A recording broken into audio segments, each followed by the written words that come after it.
네, 여러분 안녕하십니까. 자, 11월 19일. 자, 오늘은 추수감사주일이죠.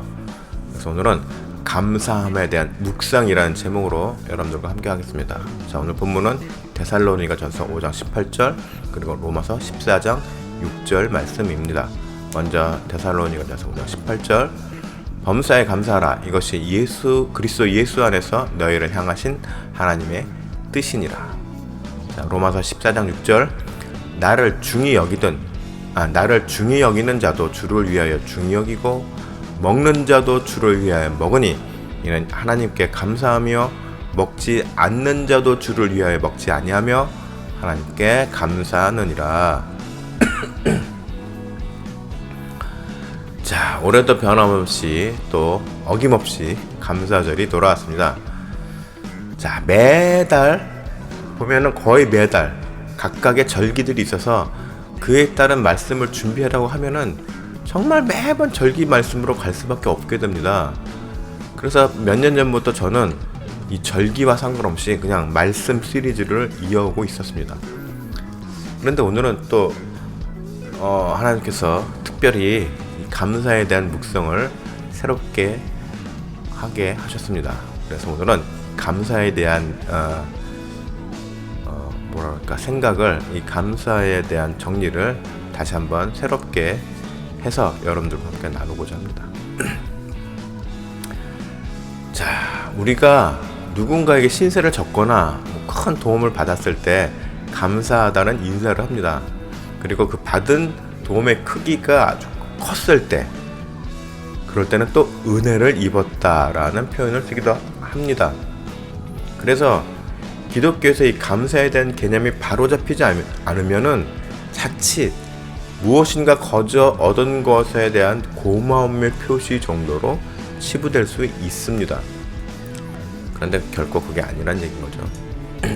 많은 성도들이 자녀가 좋은 대학을 가거나 좋은 직장을 가거나 가정 구성원들의 건강을 위해서, 건강이 좋다거나 또 비즈니스, 사업이 잘 된다거나 하는 등등의 모든 일들이 잘 풀릴 때 하나님께 감사하다고 기도하고 또 간증을 하기도 합니다.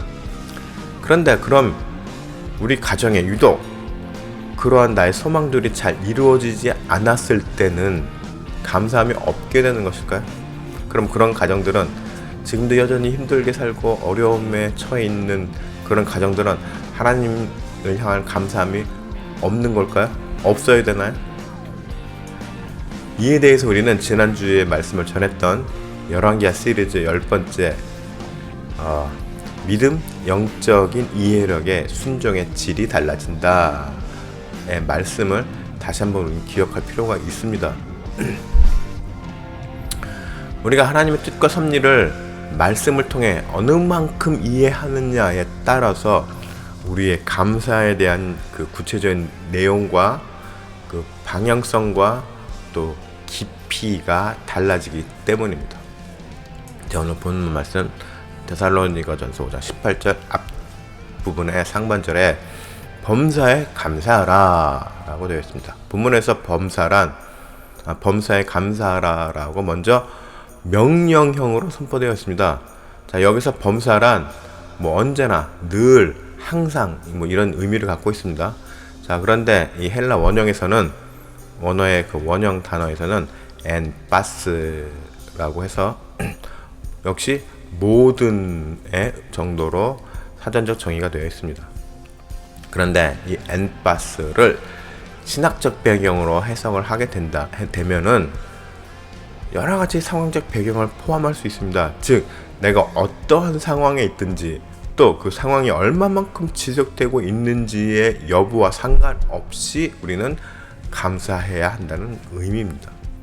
그리고 왜 이토록 감사해야 하는지에 대해서 또 다음 문장으로 설명이 됩니다.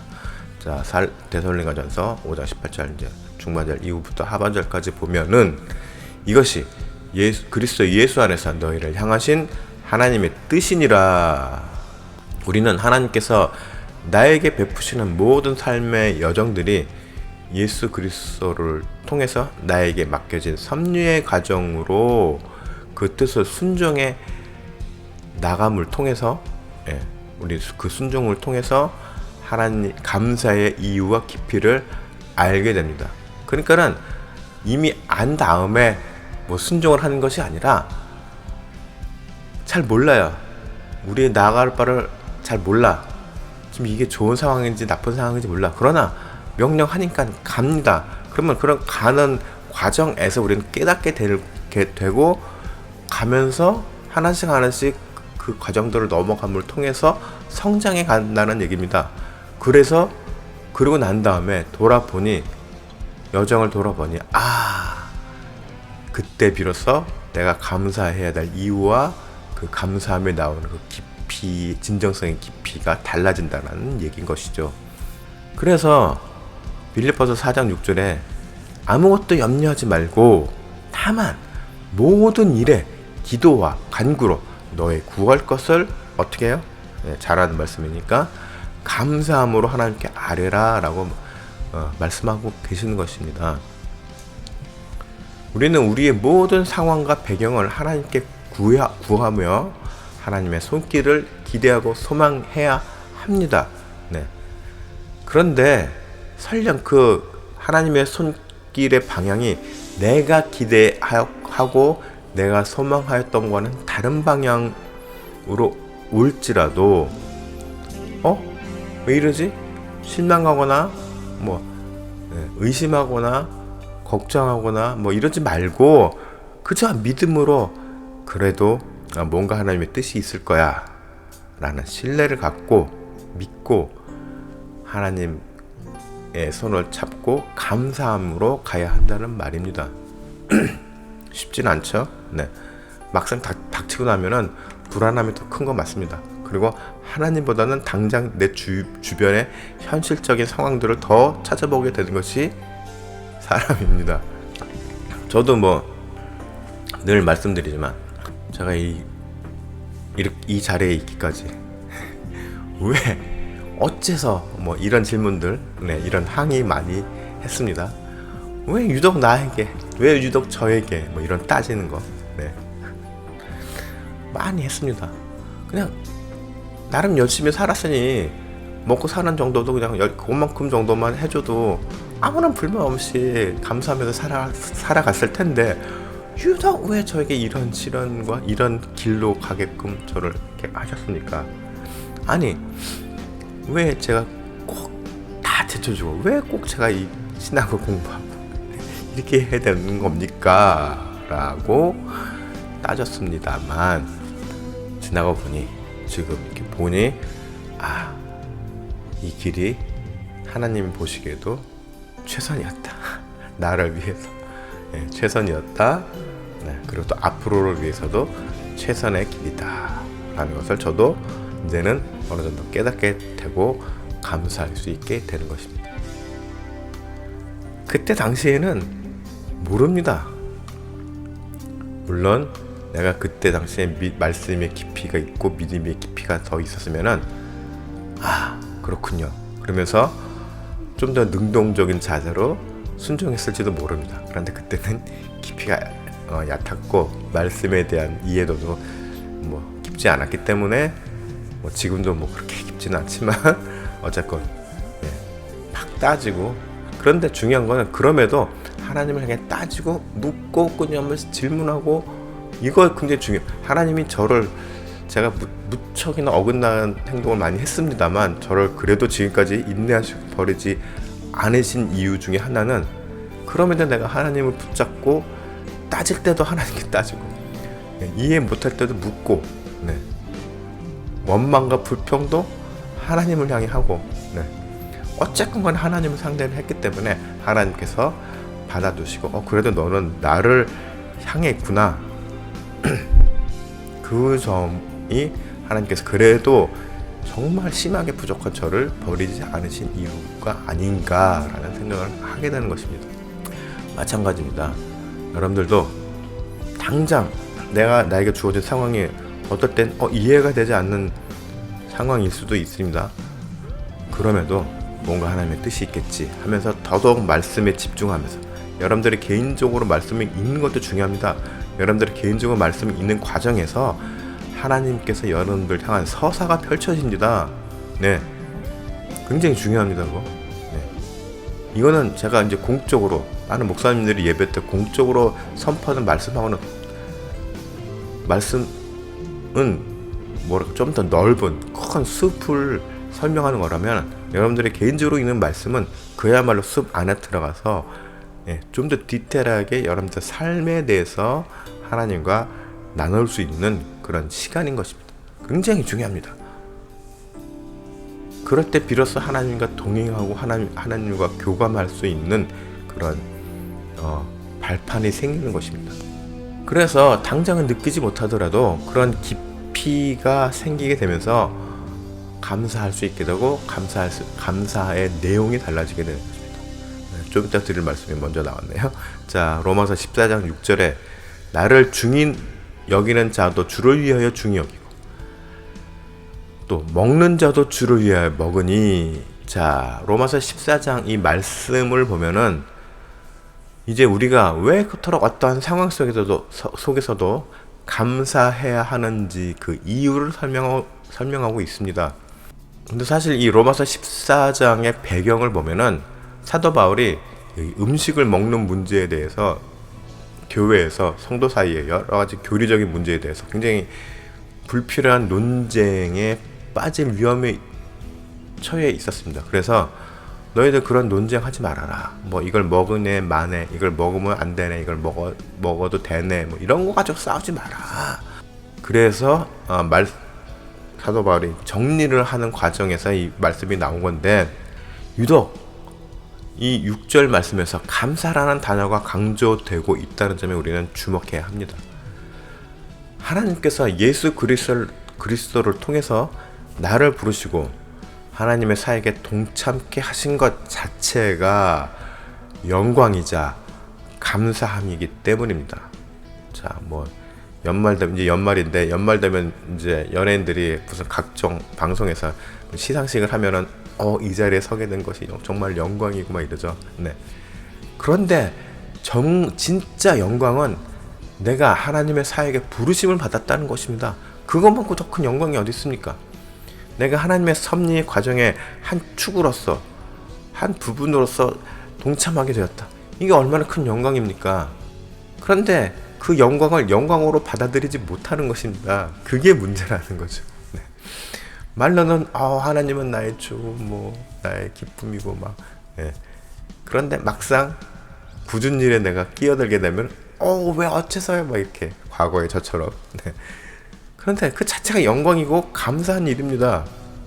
언젠가 말씀드렸죠. 예수님의 제자 12명 모두 예수님 이제 승천하신 이후에 사역을 보면은 성경에 다 담겨지지 않는 내용들 중에서도 전설로도 남은 이야기들이 뭡니까? 하나같이 다 예수님의 제자들 모두 다 순교를 당했습니다. 네, 심지어는 막 끓는 기름 튀겨져서 죽은 사람도 있고. 네. 사도 바울도 어떻게 해요? 목이 베어서 죽었죠. 그 다음에 베드로는 어떻게 됐어요? 십자가에 거꾸로 달려서 죽었죠. 네. 전부 다 죽임을 당했습니다. 비참하게 죽임을 당했습니다. 인간의 시간으로 봤을 때 뭐야, 예수님 제자들 다 저렇게 비참하게 죽었네. 네. 그러나 하나님을 바라보는 제자 입장에서는 그것만은 큰 영광이 없죠. 자, 순교를 당한 제자들은 다 천국에서 생명의 면류관을 받고 하나님 예수님의 옆자리에서 지금도 영광을 누리고 있을 것이기 때문입니다. 자, 우리가 어떠한 환경 가운데서 어떤 일을 감당하든지 먼저 하나님께 감사한 마음을 잊지 않는 것이 중요하다는 말입니다. 남들이 보았을 때 전혀 감사한 입장이 아님에도, 그런 이제 육신적인 시각에서 볼 때는 거죠. 세상적인 시각에서. 그럼에도 우리가 하나님께 감사할 수 있는 이유는 무엇이라고요? 내가 처해 있는 자리가 고난의 자리이든, 혹은 내가 어떤 불이익을 받는 입장에 처해 있든, 혹은 여러 가지 고통스러운 일에 처해 있을지라도 그것이 예수 그리스도 안에서 이루어지는 하나님의 사역의 과정이라면 우리는 기꺼이 하나님께 감사할 수 있어야 한다는 말입니다. 자, 로마서 14장 6절 다시 하반절 보면 이는 하나님께 감사하며 먹지 않는 자도 주를 위하여 먹지 아니하며 하나님께 감사하느니라. 나전까지 말씀드린 그런 내용입니다. 자, 지금 여러분들의 삶은 어떻습니까? 기꺼이 하나님께 감사를 올릴 수 있는 상황이십니까? 자세가 되어 있으십니까? 자, 성경은 내가 어떤 환경에 처해 있든지 감사하라고 말씀하고 계십니다. 감사란 무엇인가요? 자, 다시 한번 정리하면 내가 하나님의 일하심의 이해도에 대한 깊이만큼 나올 수 있는 고백이 감사합니다. 그렇기 때문에 말씀에 대한 깊이가 얇고 믿음에 대한 철학이 복음적이지 못한 성도는 어떻게 됩니까? 감사에 대한 조건이 많이 생기게 됩니다. 이래야 감사했고 저래야 감사했고, 컨디션이 많이 붙는 거죠. 그거는 아니라는 거죠. 무조건 우리는 감사할 수 있어야 됩니다. 왜요? 하나님의 영광스러운 사역에 동참하는 자리가 되기 때문에 얼마나 영광스럽습니까? 하나님의 일하시면 나도 같이 들어간다는 것입니다. 영광스러운 자리임에도 우리는 당장의 힘듦과 어떤 이해력의 부족으로 인해서 불평이 나고 Why가 나오고 그렇게 된다는 것이죠. 그렇기 때문에 말씀을 여러분들 부지런히 읽으시면서 하나님과의 교감을 넓혀가고 하나님과의 관계가 깊어져야 됩니다. 여러분들 모두 각자의 자리와 환경에서 나에게 주어진 삶의 사명을 이 말씀을 통해서 잘 이해함으로 무슨 사정에 있든지 하나님을 향한 감사함을 잊지 않는 자녀들이 되시기를 축복합니다.